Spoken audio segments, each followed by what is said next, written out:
Meus irmãos, a paz do Senhor. Meus irmãos, a paz do Senhor.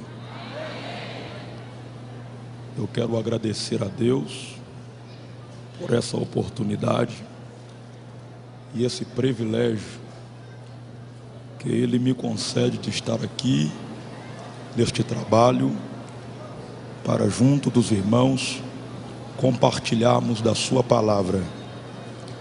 Eu quero agradecer a Deus pela vida do pastor Biraci, que tem sido o eixo desta oportunidade que está me sendo concedida essa noite. Quero louvar a Deus pela vida do pastor Wander, que é um amigo, que Deus abençoe. A todo o corpo ministerial, que Deus possa abençoar. Que Deus abençoe pastor Reinaldo, meu amigo particular. Todos os irmãos que estão aí, os irmãos que louvaram a Deus, que o Senhor possa abençoar suas vidas. Minha esposa também, que está me acompanhando, que Deus possa abençoar a vida de cada um que está sentado aí até agora também, dando glória a Deus e dando aleluia. Queridos irmãos, eu quero convidar aos irmãos para abrir as vossas Bíblias comigo. O livro do profeta Ezequiel,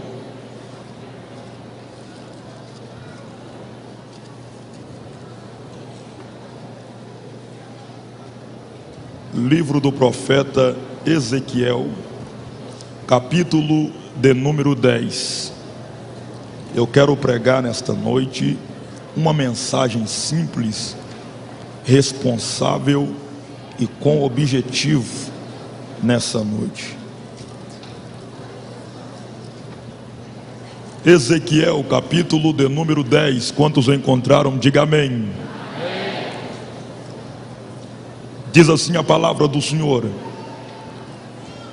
depois olhei, e eis que no firmamento que estava por cima da cabeça dos querubins apareceu sobre eles como uma pedra de safira, como o aspecto da semelhança de um trono, e falou ao homem vertido de linho, dizendo: vai por entre as rodas até debaixo do querubim, e enche as mãos de brasas acesas dentre os querubins, e espalha sobre a cidade. E ele entrou à minha vista, e os querubins estavam ao lado direito da casa, quando entrou aquele homem, e uma nuvem encheu o átrio interior. E então se levantou a glória do Senhor de sobre os querubins para a entrada do templo, e encheu o templo de uma nuvem, e o átrio se encheu do resplendor da glória de Deus. Amém. Pode tomar o teu assento, por gentileza. Queridos irmãos, eu quero nesta noite pregar sobre um tema, e eu quero falar nessa noite sobre 4 verdades que marcaram a vida e a visão do profeta Ezequiel. Diga comigo: 4 verdades.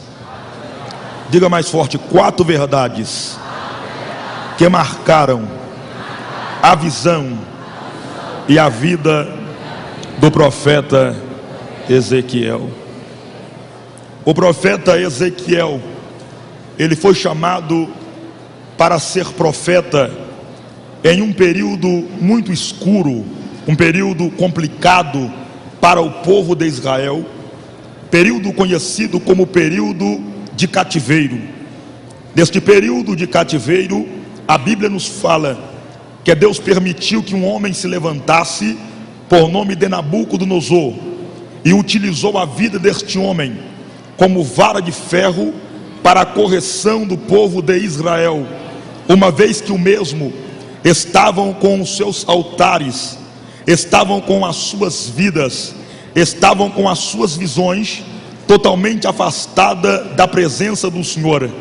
Logo o Senhor permite que esse Nabucodonosor levante e comece a entrar dentro de Jerusalém e levar cativo os sacerdotes, os homens, mulheres, profetas, todos que estavam ali dentro de Jerusalém.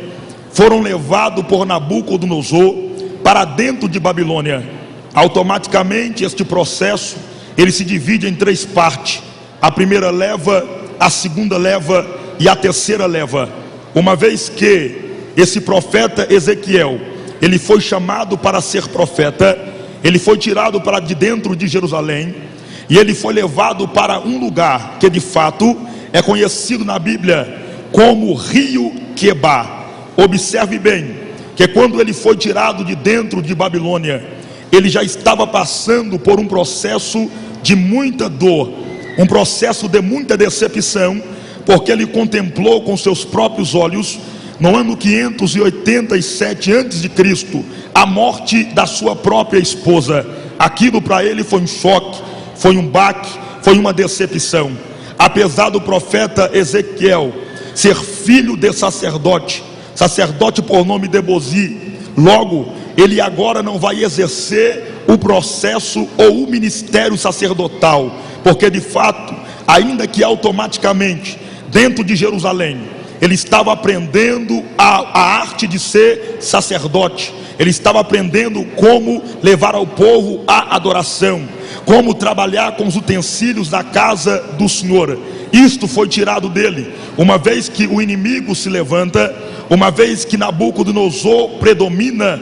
Nabucodonosor vai tirá-lo de dentro de Israel, de dentro de Jerusalém, e vai levá-lo para dentro de Babilônia.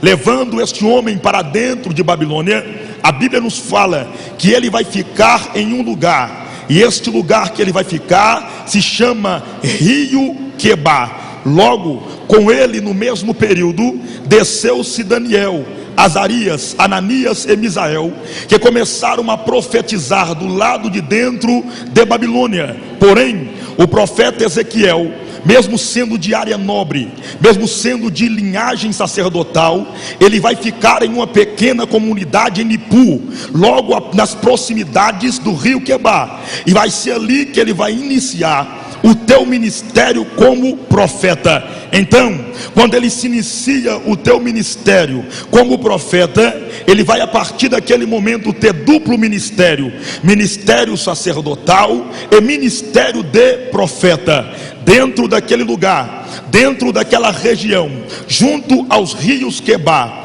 o Senhor começou a tomar o profeta Ezequiel. Ainda que neste período, que ele tinha 25 anos de idade, ele passou por período de reestruturação, ele passou por período de consolação da parte de Deus durante 5 anos. Quando ele completa 5 anos que se passa, ele completa 30 anos de idade. A completar-se 30 anos de idade, o profeta Ezequiel vai começar a exercer o ministério de profeta junto aos rios Quebá, junto à pequena comunidade de Quebá, junto à pequena comunidade de Nipu. Ali ele vai começar a pregar, ali ele vai começar a passar para o povo as visões que Deus lhe dera, as visões que Deus lhe passara, porque exatamente ao completar 5 anos que se passa, Deus começou a inserir dentro da vida do profeta Ezequiel, Deus começou a dar no memorial do profeta Ezequiel visões que ele nunca tinha visto na sua vida. Visões essas que aos olhos de algumas pessoas são visões de difícil compreensão, visões complicadas de se entender, visões complicadas de se compreender. Logo, no auge da sua dor, no auge da sua perca, de ver Jerusalém sendo levada, sendo escravizada, o sacerdote sendo levado, o rei Joaquim sendo levado, humilhado dentro de Babilônia, mesmo assim, debaixo de toda essa humilhação, Deus tinha um processo, Deus tinha um plano, Deus tinha um projeto para a vida de Ezequiel, e esse processo vai se iniciar junto do cativeiro. Esse processo vai iniciar-se aonde o profeta Ezequiel pensou que tudo estava acabado, que tudo estava terminado, que apenas a visão que ele teria de dia e de noite era de homens e mulheres escravizados, de homens e mulheres subjugados, de homens e mulheres sobre o poder e a potência de Nabucodonosor. Para ele, esta seria uma visão de muitas pessoas vivendo sobre um jugo de miséria. Mas foi neste exato momento, foi nestas visões que ele passou a ter concernente ao povo, visão de miséria, visão de desespero, visão de não ter mais saída, é que o Senhor vai começar a tomar o profeta Ezequiel e vai começar a dar para eles visões extraordinárias, visões essas que vão marcar e que marcaram a vida do profeta Ezequiel para todo sempre, e que de fato está registrado na palavra do Senhor. Todos nós sabemos que as visões do profeta Ezequiel são visões que são pregadas, algumas são ignoradas devido à autenticidade e às dificuldades de interpretar-se a visão que é dada. Uma das visões que é mais pregada da vida do profeta Ezequiel é a visão do vale dos ossos secos. Quantos de nós nunca deixamos de ouvir? Quantos de nós já ouvimos e já ouvimos ser repassada as mensagens concernente o vale de ossos secos? É uma das visões que o profeta Ezequiel, que mais marcou, que mais fez diferença, que mais apareceu dentro dos capítulos que foram escritos concernente a tua história. Porém, todo o capítulo do profeta Ezequiel, escrito do primeiro até o final, existe algo rico, existe algo maravilhoso dentro das suas visões. E o Senhor, debaixo da minha simplicidade, Ele me deu algo para poder repartir com os irmãos, que está inserido, que está inogulado no capítulo de número 10, e que de fato aqui nós vamos extrair algumas coisas que vai marcar a nossa vida. Aqui nós vamos extrair algo que vai trazer nutrientes espiritual para a minha e também para a tua vida. Observe bem que quando o profeta Ezequiel passou a ser tomado de visões, ele tinha visões de estar no céu, de estar dentro do templo, de estar fora do templo, de estar na cidade, visões do tratado de Deus com o sacerdote, visões do tratado de Deus com o povo de Israel, visões de querubins, visões de serafins, visões de roda, visões de querubins com rosto de homem, rosto de águia, rosto de boi. E essas visões, quando elas são totalmente descandeadas no capítulo de número 10, parece que elas ficam complicadas de nós entendermos, mas de fato não é dentro desta complicação que eu gostaria de repartir a mensagem que Deus me deu com os irmãos. Não, eu gostaria nesta noite de mostrar para os irmãos aqui pelo menos 4 visões, 4 verdades que marcou a vida do profeta Ezequiel. Que visão são essa?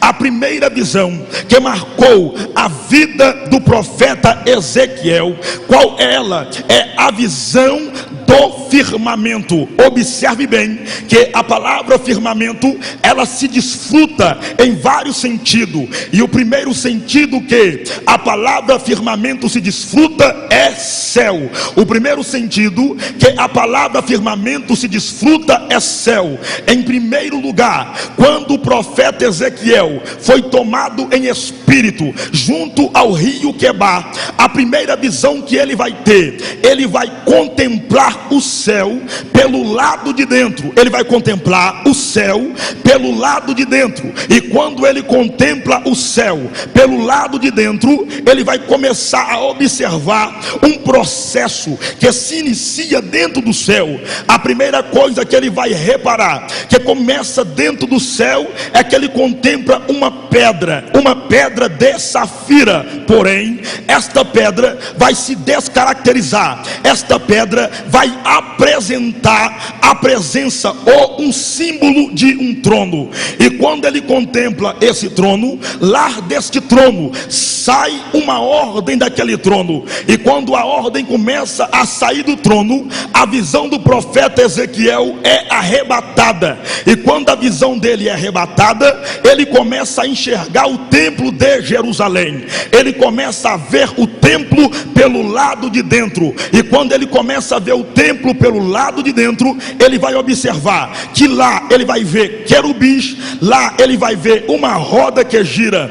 Ele vai ver que debaixo dos pés dos 4 querubins existe 4 rodas, e que quando esses querubins estão juntos, essas 4 rodas se tornam uma. E o mesmo viu que o ser vivente habitava sobre esta roda, e a mesma roda ela estava cheia de olhos. E ainda dentro do templo, o profeta Ezequiel contemplou um homem vestido de linho, e que a ordem que saiu do trono foi dada para ele, que primeiro, para ele entrar entre as rodas, encher a sua mão de brasa e espalhar na cidade. Então os irmãos vão observar que a visão do profeta Ezequiel, ela vai passar por 3 ambientes. O primeiro ambiente, céu; o segundo ambiente, o templo; e o terceiro ambiente, a cidade. Então observe, os irmãos, que a visão começa no céu, cumpre no templo e é espalhada pela cidade. O projeto começa no céu, ele cumpre no templo e logo vai ser espalhado pela cidade. Aquelas brasas que são espalhadas pela cidade, ali é um símbolo de alerta. Aquelas brasas que foram espalhadas pela cidade, era um alerta de Deus para o povo de Jerusalém, era um alerta de Deus para o povo e para o sacerdote, era um alerta de Deus para os profetas, era um alerta de Deus para os moradores da cidade de Jerusalém. Então o que me chama a atenção, que o projeto que começou lá em cima, ele não vai falhar no templo, porque do templo, do que lá de cima, saiu a ordem que veio do trono, e essa ordem que sai é a ordem do próprio Deus Todo-Poderoso. Quando ele começou a ordenar lá em cima,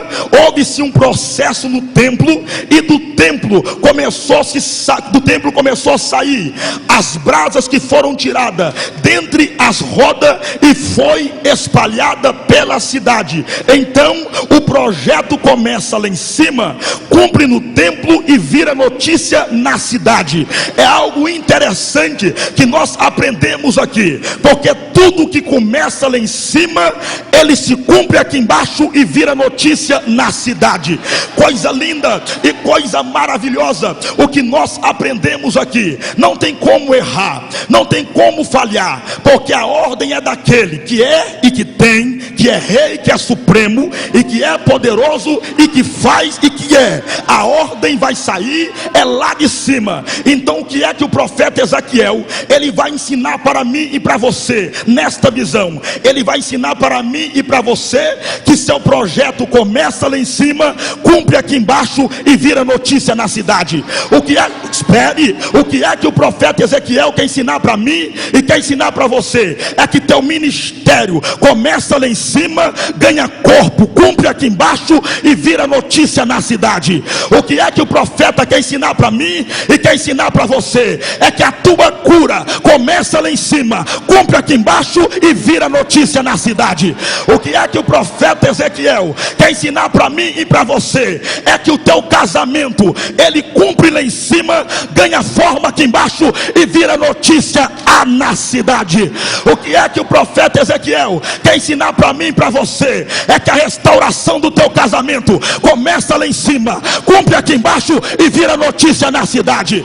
O que é que o profeta Ezequiel quer ensinar para mim, quer ensinar para você, é que o teu ministério, que outrora estava quebrado, que outrora estava destruído, é que o teu casamento, é que a tua família, que estava espedaçada, sem projeto, sem sonho, esta noite Deus manda lhe dizer que há uma visão lá em cima, e esta visão começa no processo da restauração da tua casa, da restauração da tua vida. Cumpre aqui embaixo e vai virar notícia em Coronel Fabriciano, porque Deus é Deus. Aleluia. O processo começa. Quando o processo começa lá em cima, tudo vai dar certo. A melhor coisa que tem é quando o crente deixa e permite que Deus comece a fazer o processo da história dele, o processo da vida dele lá em cima. Quando Deus começa a fazer o processo do ministério, da vida de um obreiro, o processo do ministério, da vida de uma mulher lá em cima, pastor, inverte com força, porque vai dar resultado aqui embaixo e ainda vai virar notícia para a glória do nome do Deus Todo-Poderoso. Deus nesta noite já está falando aqui neste lugar. Tem pessoas que entrou aqui hoje apenas com a caneta escrita, apenas com papel escrito na caneta. O teu projeto ainda está no papel, a tua história ainda está no papel, o teu sonho ainda está no papel, o teu casamento ainda está no papel, o teu ministério ainda está no papel. Mas fica tranquilo, porque ninguém vai rasgá-lo e ele não vai dar errado. Sabe por quê? Porque ele começou na visão de cima, vai cumprir aqui embaixo e vai virar notícia para a glória do Pai. Aleluia. Levante a tua mão se você acredita nisso. Levante a tua mão se você acredita nisso. Vai virar notícia a tua história. Aquelas brasas eram a lesta da notícia, que o que ia acontecer dentro de Jerusalém, no meio do povo de Jerusalém. Essa é a primeira verdade que vai marcar a visão do profeta Ezequiel, de que quando começa lá em cima, aqui embaixo vai dar certo. Irmão, se começar aqui embaixo, pode se preparar que vai dar errado. Quando começa aqui embaixo, pode se preparar. Crente, tudo que vai fazer tem que começar lá de cima, porque quando começa aqui embaixo, filho, pode ter certeza, as coisas vai desequilibrar, as coisas não vai andar, as coisas não vai dar certo. Eu começo a entender pela Bíblia Sagrada, em 1 Samuel, capítulo de número 16, versículo de número 1, a Bíblia Sagrada nos fala que um dia o povo de Israel pediu um projeto que começou aqui embaixo. Esse projeto se chama Saul. O povo disse: não queremos viver mais sobre a ordem teocrática, nós queremos viver a ordem democrática. Nós não queremos mais saber de Deus aqui controlando nós. Nós queremos um rei visível, nós queremos um rei que nós temos que pegar nele. Nós temos um rei, nós queremos um rei que nós temos que ter cara a cara com ele, pegar nele, ver ele, andar com ele. Aí Deus falou para Samuel: já que o povo quer um projeto humano, já que o povo quer um projeto carnal, vai buscar esse homem por nome de Saul e dá para ele. Mas já vou dizer, vai dar errado. Saul vai desonrar o trono, vai oferecer sacrifício, e no final da tua história vai consultar macumbeiro para ver se Deus fala com ele. O projeto humano vai dar errado. Quando a unção desceu na cabeça de Saul, começou bem, mas terminou mal. A história parece que ia começar em ascensão e ia terminar em ascensão, mas na verdade não terminou em ascensão. O projeto terminou em ruína, o projeto terminou em derrota. Sabe por quê? Porque tinha barganha humana, porque tinha pedido humano. Não coloca ele que vai dar certo. Ele tem tamanho de rei, ele tem corpo de rei, tem espada de rei, tem jeito de rei, que vai dar certo. Mas lá em cima Deus já estava vendo a queda dele, Deus já estava vendo a derrota dele, porque era projeto humano. O povo decepcionou com as burrices de Saul. Aí a Bíblia vai falar que Deus vai montar um novo projeto, e o novo projeto de Deus, ele começa aqui dentro, balangando no coração do próprio Jeová. Porque quando Saul pecou tanto, quando Saul errou tanto, Deus falou assim para Samuel: Samuel, para de chorar, porque eu já rejeitei Saul. Por que tu está lamentando por ele? Por que tu está chorando por ele? Eu já rejeitei Saul há muito tempo. Eu tenho um novo projeto. E diga para o povo comigo que o projeto que eu tenho, ele começa aqui em cima, no meu coração, e não começa aqui embaixo. O projeto que eu tenho agora começa lá em cima, no meu coração, e não começa aqui embaixo. Senhor, mas qual é o nome do seu projeto? O nome do meu projeto se chama Davi. Ele não fica no meio dos grandes, o negócio dele é ficar atrás, de pastoreando ovelha, matando urso e matando leão. Mas ele não é como Saul, que aparece na frente de todo mundo, que é robusto, que é grande. Não, quase ninguém vê ele. Quem vê ele no meio do deserto, levando ovelha para beber água, cuidando de ovelha, protegendo ovelha. Esse projeto aí, ele começou lá em cima, e olha, esse projeto, ele vai virar notícia. Como? Esse projeto, ele vai virar notícia, vai ser a minha brasa, que eu vou espalhar no meio da cidade. Senhor, vai até a casa de Jessé, e quando você chegar lá, você vai encontrar os filhos de Jessé lá. Um deles vai ser quem eu escolhi, um deles vai ser quem eu chamei. Quando chegou na casa de Jessé, só tinha projeto humano, homem com espada, homem com couraça, homem que parecia ser chamado para rei, mas de rei não tinha nada, de rei não tinha nada. Então quando Samuel, quando ele entrou dentro daquela casa, ele olhou e disse: epa, aqui está o projeto divino, aqui está o projeto de Deus. Olha só o tamanho de Eliabe, olha só o tamanho da armadura de Eliabe, olha só o tamanho da armadura de Abinadab, olha só o tamanho da armadura de Samar. Esses são projetos humanos, esses aqui